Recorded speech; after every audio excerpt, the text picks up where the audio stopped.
waa fadhi kale ee maanta oo ay maxkamadda ciidamada qalabka sida iyo dambiyada culus ee gobolada Mudug iyo Cayn ee Puntland ay u fariisatay dhageysiga 11 eedaysane oo 5 ka mid ah lagu eedeynayay in ay ka tirsan yihiin ururka argagixisada Al-Shabaab kuwaas oo ahaa shabakad ka howlgalaysa waqooyiga magaalada Gaalkacyo dilan la ka geystay magaalada Gaalkacyo lixda kale ayaa lagu soo qabtay tuhanada ciidamada booliska Puntland ay ka qabeen inay ka tirsanaayeen ururka argagixisada Al-Shabaab darafyada dooda u dhaxaysay xafiiska xeerlalinta ciidamada qalabka sida gobolada Mudug iyo Cayn ee Puntland iyo sidoo kale qareennada u doodaya 5 eedaysan ee xeerlalintu ku doodaysan ay ka tirsan yihiin Al-Shabaab ayaa isweydaarsaday dood dheer oo midba midka kale uu ku durayo qareennada u doodaya 5 eedaysan ayaa soo jeediyay in maxkamaddu aysan ku filnayn cadeemaha xafiiska xeerlalinta ciidamada qalabka sida ay hor keentay loona baahan yahay in baaritaan qoto dheer la sameeyo waa sida qareennadu ku doodayeen waxa sidoo kale xafiiska xeerlalinta gaashaan la dhexe Cawil Warsame uu maxkamadda hor keenay dood dheer gaar ahaan gungaarkii laga diyaariyay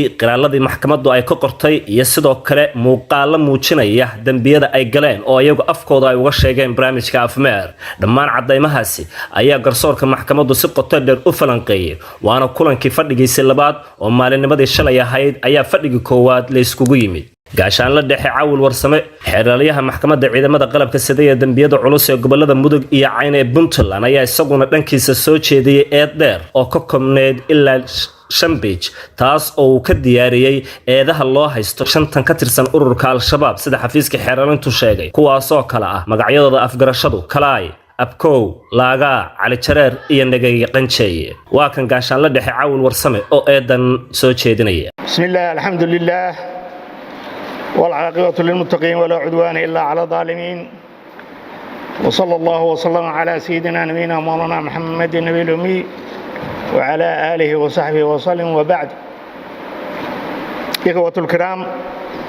maxkamadda sharafta leh gobolada Mudug iyo Cayn waxaan hor keenay maxaabiista magacoodu hoos ku qoran yihiin oo maxkamadda horteeda ka muuqata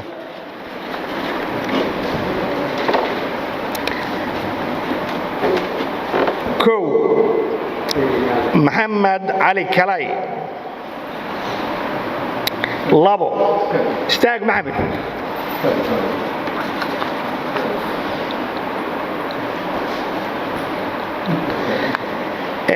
fariiso labo nageeye macow sabar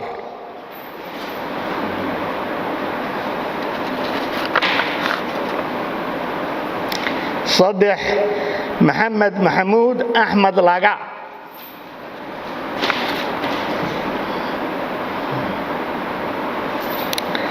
afar Ali Ibrahim Nuur Ali Jareer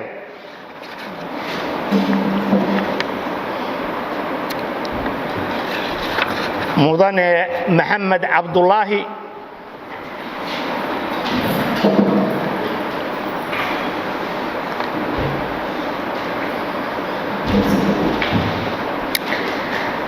Maxamed Xaashi Abukar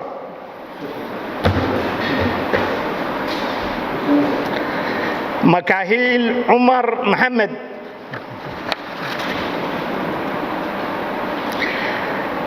Abdirashiid Xuubey Cabdille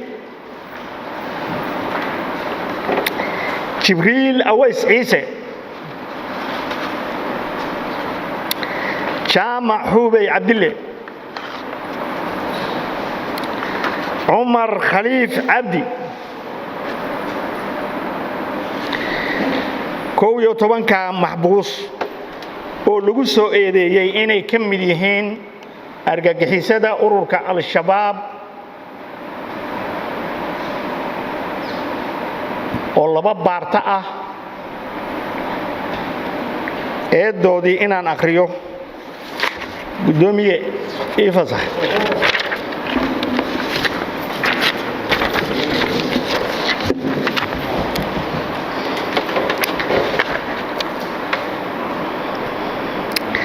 tilmaamaha iyo magaca dhibanayaasha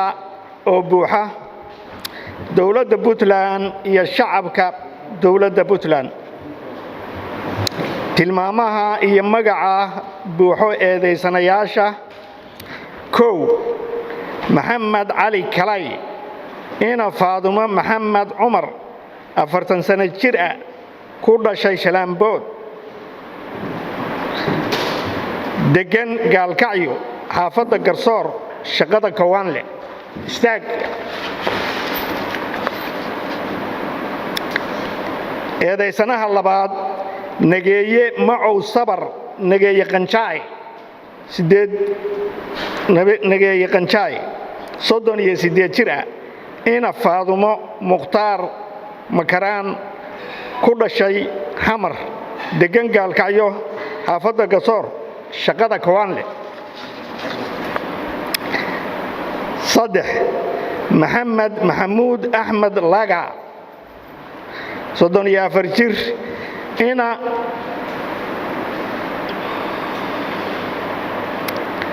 Raaliyo Abukar Umar ku dhashay Jowhar degan Faanoole shaqada Kawaanle afar Ali Ibrahim Nuur Shucayb Ali Jareer 35 jir ina Faadumo Aadan Xasan ku dhashay Afgooy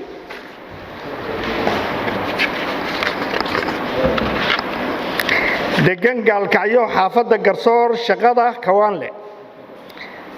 Maxamed Cabdulaahi Abkow Ali 37 jir ina Siteey Mayow ku dhashay Mareerey degan Garsoor shaqada Faramaayo eedaysanaha koowaad oo ah Maxamed Cali Kalay wuxuu ku biiray argagixisada xarakada Al-Shabaab 2010 intiina kala fariista Kalay mooyaan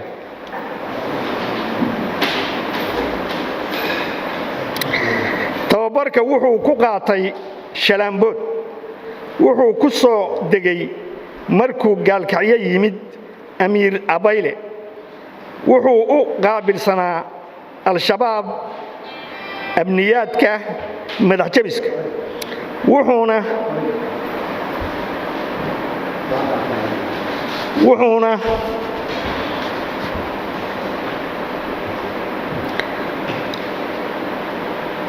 wax ka fuliyay dilal qorshaysan dilkii koowaad wuxuu ka fuliyay godka cusbada marxuum Caynaanshe Mire Maxamed gacanta labaad waxaa lahaa Liibaan Jareer gacanta saddexaad waxaa lahaa Qanjay oo ah Nageeye sababta loo dilay marxuumka waxay ahayd inuu diiday inuu bixiyo zakawaadka dilkii labaad wuxuu dilay nabadoon Nuur Xirsi Nuurwal wuxuu ku dilay isbitaalka Xayaad dhabarkiisa dambe gacanta koowaad waxaa lahaa Maxamed Cali Kalay halka gacanta labaad uu lahaa Cali Gaaljecel waardiyaha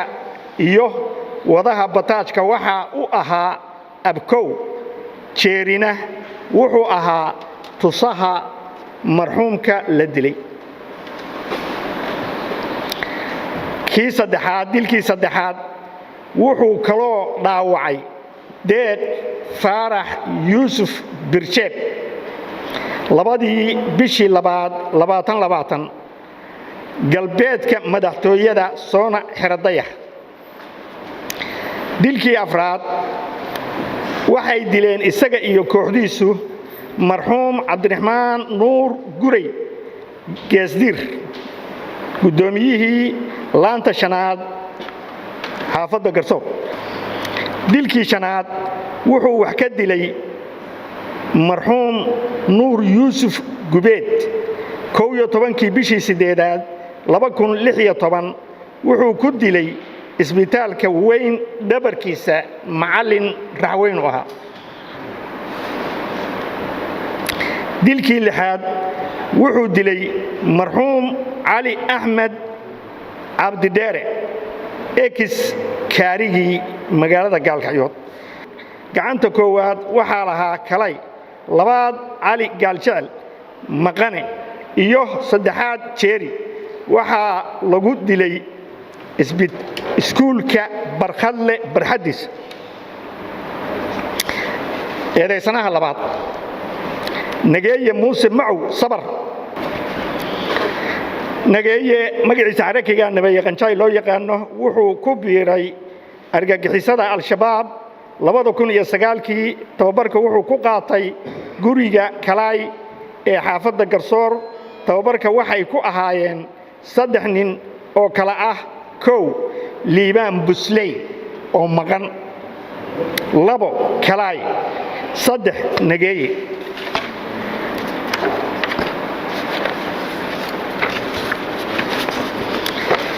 dilkii koowaad nageeye wuxuu dilay marxuum axmed maxamed jaamac axmed yare ekis askari taraafikada ahaa 21kii bishii 8aad 2016 wuxuuna ku dilay shirkadda isgaarsiinta samtel iyo geeko dhexdooda. dilkii labaad wuxuu dilay marxuum faysal cabdulqaadir kuna dilay maqaayadda kalluunka iyo hotel biixi dhexdooda. wuxuu ahaa marxuumka nin Itoobiyaan ah. wuxuu ku dhuftay hal xabo. waxaa la socday liibaan busley iyo kalaay. dilkii saddexaad wuxuu dilay marxuum cabdiraxmaan nuur guray geesdiir 17kii bishii 2aad 2022 wuxuu ku dilay farmashiyaha muqdisho dental oo ku dhegan farmashiya alxaramayn. waxaa la socday kalaay iyo abkow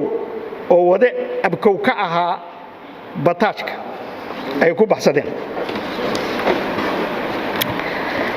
dilkii afraad waxay dileen isaga iyo kooxdiisu marxuum ekis ganacsade cabdulaahi cismaan shiikh. gacanta koowaad waxaa lahaa cali jareer, labaadna nageeye,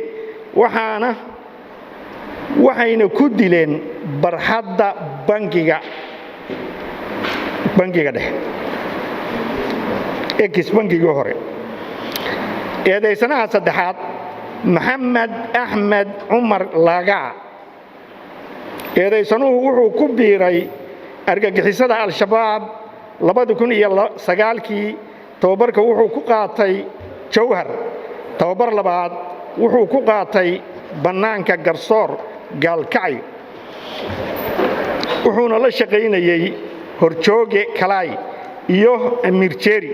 tababarka gaalkacyo waxaa siiyey amiir jeeri. tababarkii jawhar waxaa siiyey nin lagu magacaabo maslax. waxaana la baray bastooladaha sida wax loogu dilo. wuxuu fuliyey 2 dil. dilkii koowaad wuxuu ku dilay isbitaalka xayaad hortiisa marxuum cabdicasiis dhoqle oo aagga waardiye ka ahaa. wuxuu dhaawacay oo ninkaa la dhaawacmay cabdiraxmaan weekyo iyo maxamuud dhagnaas. dilkii labaad wuxuu wax ka dilay oo gacanta labaad lahaa marxuum cabdiraxmaan nuur guray geesdiir. gacanta koowaadna waxaa lahaa nageeye qanjaay, halka abkow iyo kalaay ay la socdeen. abkowna u ahaa wadaha bataajka. eedaysanaha afraad cali ibraahim nuur shucayb cali jareer. eedaysanuhu wuxuu ku biiray ururka argagixisada al-shabaab 2009kii. tababarka wuxuu ku qaatay gaalkacyo aagga ceel hudhug. tababarka waxaa siiyey abkow. waxaa lagu baray bastooladaha sida wax loogu dilo. 1 wuxuu dilay marxuum muuse aadan xasan ekis guddoomiyihii xaafadda horumar. gacanta koowaad waxaa lahaa isaga, labaadna waxaa lahaa abkow dilkii labaad wuxuu ka dhacay rigada shaqaalaha ay fariistaan dhanka bari oo u dhaxaysa masaajidka Atoosh iyo santarka xaafadda waxaa lagu dilay marxuum maxamuud aadan dalmar gacanta hore waxaa lahaa abkow tan labaadna waxaa lahaa cali jareer oo eedaysanaha laga hadlaya ah dilkii saddexaad waxay dileen isaga iyo kooxdiisu marxuum ekis ganacsade cabdulaahi cismaan shiikh gacanta koowaad waxaa lahaa cali jareer tan labaad nageeyaa lahaa saddexaad abkow baa lahaa waxayna ku dileen barxadda bangiga asaguna waardiyu ka ahaa eedaysanaha shanaad maxamed cabdulaahi abkow cali wuxuu ku biiray ururka al-shabaab kowdii bishii koowaad 2009 wuxuu shaqada horjoogannimada kala wareegay abbayle markii la xiray waxaana ku wareejiyey jeeri kaasoo horay u ahaa xubin ka tirsan kooxda kalay wuxuu fuliyey dilal qorshaysan oo ay ka mid yihiin kow dilkii koowaad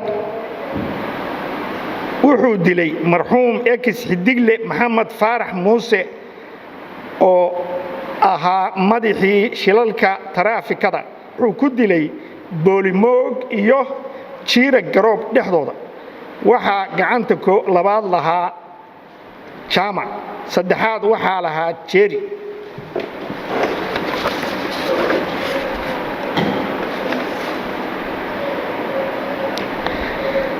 dilkii labaad waxay dileen isaga iyo kooxdiisu marxuum ekis ganacsade cabdulaahi cismaan shiikh kowdii bishii sagaalaad 2016 gacanta koowaad cali jareer baa lahaa labaad nageeyaa lahaa halka eedaysanuhu lahaa gacanta saddexaad waxayna ku dileen barxadda bangiga wuxuu kaloo eedaysanuhu ahaa wadaha bataashka ay ku baxsadeen eedaysanayaashu dilkii saddexaad wuxuu waardiye ka ahaa marxuum cabdi axmed cabdidheere ekis kaari gacanta koowaad waxaa lahaa kalaay labaad waxaa lahaa cali gaaljecel maqane iyo saddexaad jeeri halka eedaysanuhu waardiye ka ahaa waxaa lagu dilay iskoolka barkhadle barxaddiisa dilkii afraad wuxuu dilay marxuum aadan yoke wuxuu kaloo wax ka dilay marxuum farxaan foojar saddexdii bishii sideedaad 2014 farxaan gacanta koowaad jeeri baa lahaa halka isagu waardiye ka ahaa wuxuu kaloo waardiye ka ahaa dilkii marxuum nuur xirsi nuur wal 30 bishii shanaad 2011 wuxuu kaloo waday bataashka ay ku fakadeen dilka kadib dilkii lixaad wuxuu gacanta labaad lahaa dilkii marxuum muuse aadan xasan 22 bishii 11aad 2011 waxaa la dilay cali jareer dilkii toddobaad wuxuu ka dhacay rigada shaqaalaha ay fariistaan iyo masaajidka Atoosh dhexdooda iyo santarka xaafadda waxaa lagu dilay marxuum maxamuud aadan dalab eedaysanayaasha dambiga aan ku soo oogay inay galeen waxaa loo hayaa caddaymo ku filan qiraalkoodii looga qoray garsoorayaal hortood maqal iyo muuqaal looga duubay goobihii ay wax ku dileen iyagoo taagan. waa kan qarinada u doodaya shanta eedaysane oo xeeralinta ku eedeynaya in cadeymaha ay keeneen aysan ku filnayn in lagu ciqaabo shantan eedaysane. xafiiska xeer ilaalintu inaanu maxkamadda horteeda keenin ama tafaasiil ka bixin ama sida uu farayo qodobada tan aan soo sheegay uu lambar 1 ka yahay qodobka 172 qodobka 26 faqrada 3 xarafka C uu xeer ilaaliyuhu dhinac ka maray ama aanu tixgelin basin xeer ilaaliyuhu maadaama baarida videoga kaliya maxkamadda horteeda la keenay iyo warqad xeer ilaalintu aana xitaa anigu arkin nama uusan tusin laakiin uu aqriyo yiri waa qiraalkii mudane gudoomiye iyo garsoorayaal waxaan maxkamadda sharafta leh u cadeynayaa kana codsanayaa nimankan sida ay sheegeen inaanay gelin dambiga lagu eedeynayo maxkamadda horteedana ay ka cadeeyeen iyagoo xor ah cid jujuubaysa iyo cid ka baqaysa iyo cid awal hadii har garsoore sidoo sheegay laga horqirtay 3 garsoore xeer ilaalin iyo dadweyne iyo midiyo loo joogo ay maxkamadda horteeda ka sheegeen inaanay qabin dambiga lagu eedeynayo mudane gudoomiye garsoorayaal maxkamadda oo go'aankeeda iska leh oo go'aankeedu gaar u yahay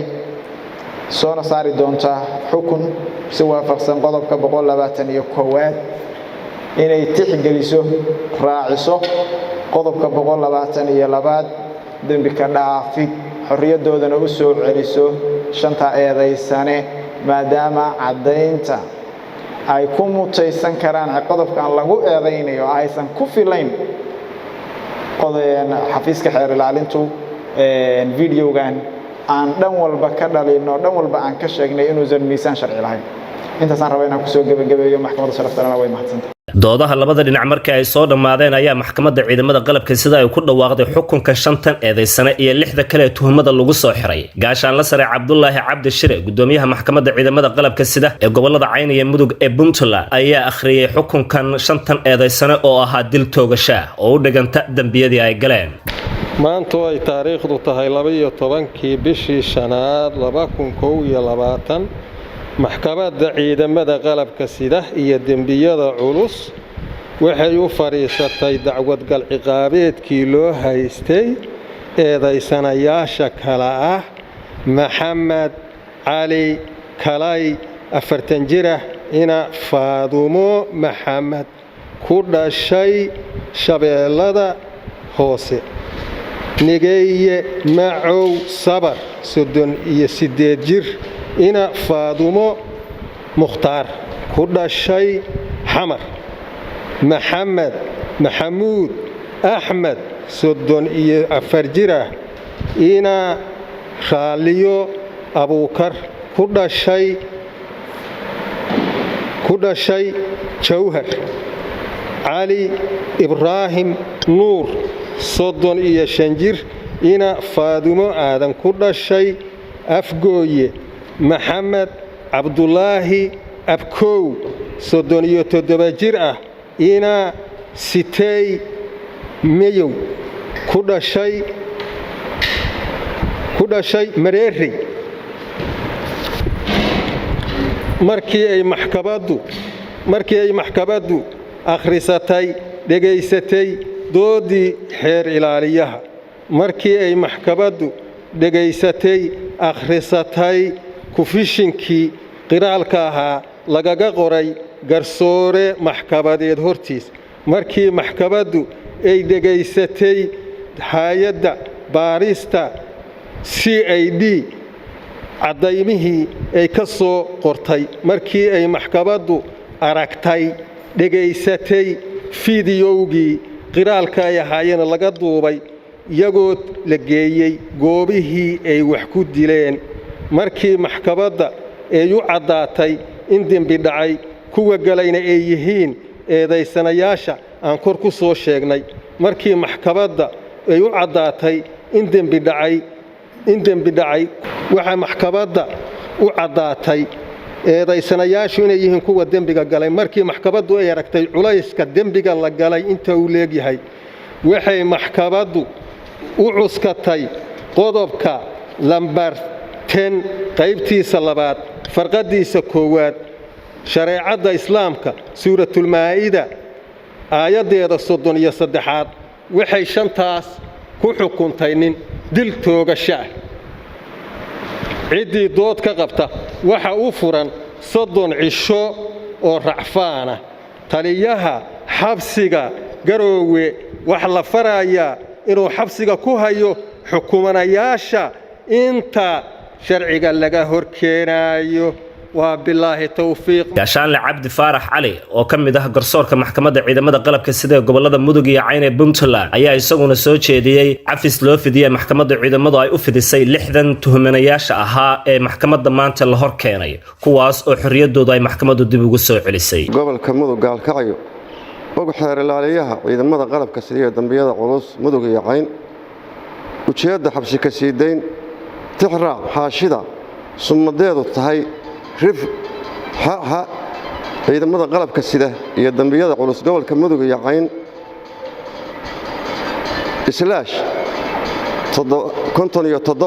/57/2020 lana qoray 10kii bishii shanaad 2020 kana soo baxday xafiiska xeer ilaalinta ciidamada qalabka sida iyo dambiyada culus gobolka Mudug kuna saabsanayd codsi eed kala noqosho 1 Maxamed Xaashi Abuukar ina caasho Idris 30 jir ah 2 Makaahil Cumar Maxamed ina Siciido Muday 35 jir ah 3 Cabdirashiid Xuubey 18 jir ah ina Xaawo Jibriil Aweys Ciise 40 jir ah lambar 5 jaamac Xuubey Cabdulle 30 jir ah 6 Cumar Khaliif Cabdi 25 jir ah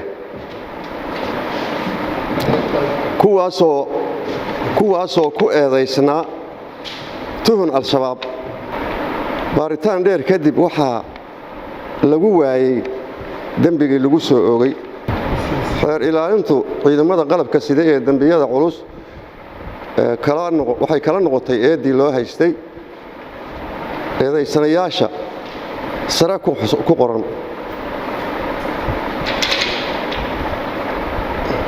una cuskatay qodobka habka xeerka ciqaabta 112 sidaa darteed taliyaha qaybta gobolka Mudug waxaa la farayaa inuu u celiyo xorriyadoodii iyadoo maxkamaddu u cuskatay qodobka 115 ee habka xeerka ciqaabta wabillahi tawfiiq inta kadib waxaa warbaahinta la hadlay qaar ka mid ah dadkii eedaysanayaasha ah ee maanta cadaaladda ka helay maxkamadda ciidamada qalabka sida ee gobolada Mudug iyo Cayn ee Puntland waxaana u mahadceliyeen laamaha kala duwan ee dawladda Puntland iyo bahda garsoorka oo ay tilmaameen inay ka dhaxleen maxkamadda cadaalad alxamdulillah salaatu rasuulillah sallallahu alayhi wasallam waa ku mahadsantahay maxkamadda maanta horideena siisay aad iyo aad faraxsanahay maxkamadda maanta waxaan ku mahadinaynaa in horideena siisay aad iyo aad baan ugu mahadinaynaa assalaamu calaykum waraxmatullaahi wabarakaatuh alxamdulillah aad baan u fiicanahay wax dhibaato ma jiraan maxkamadda ha u mahadcelinaynaa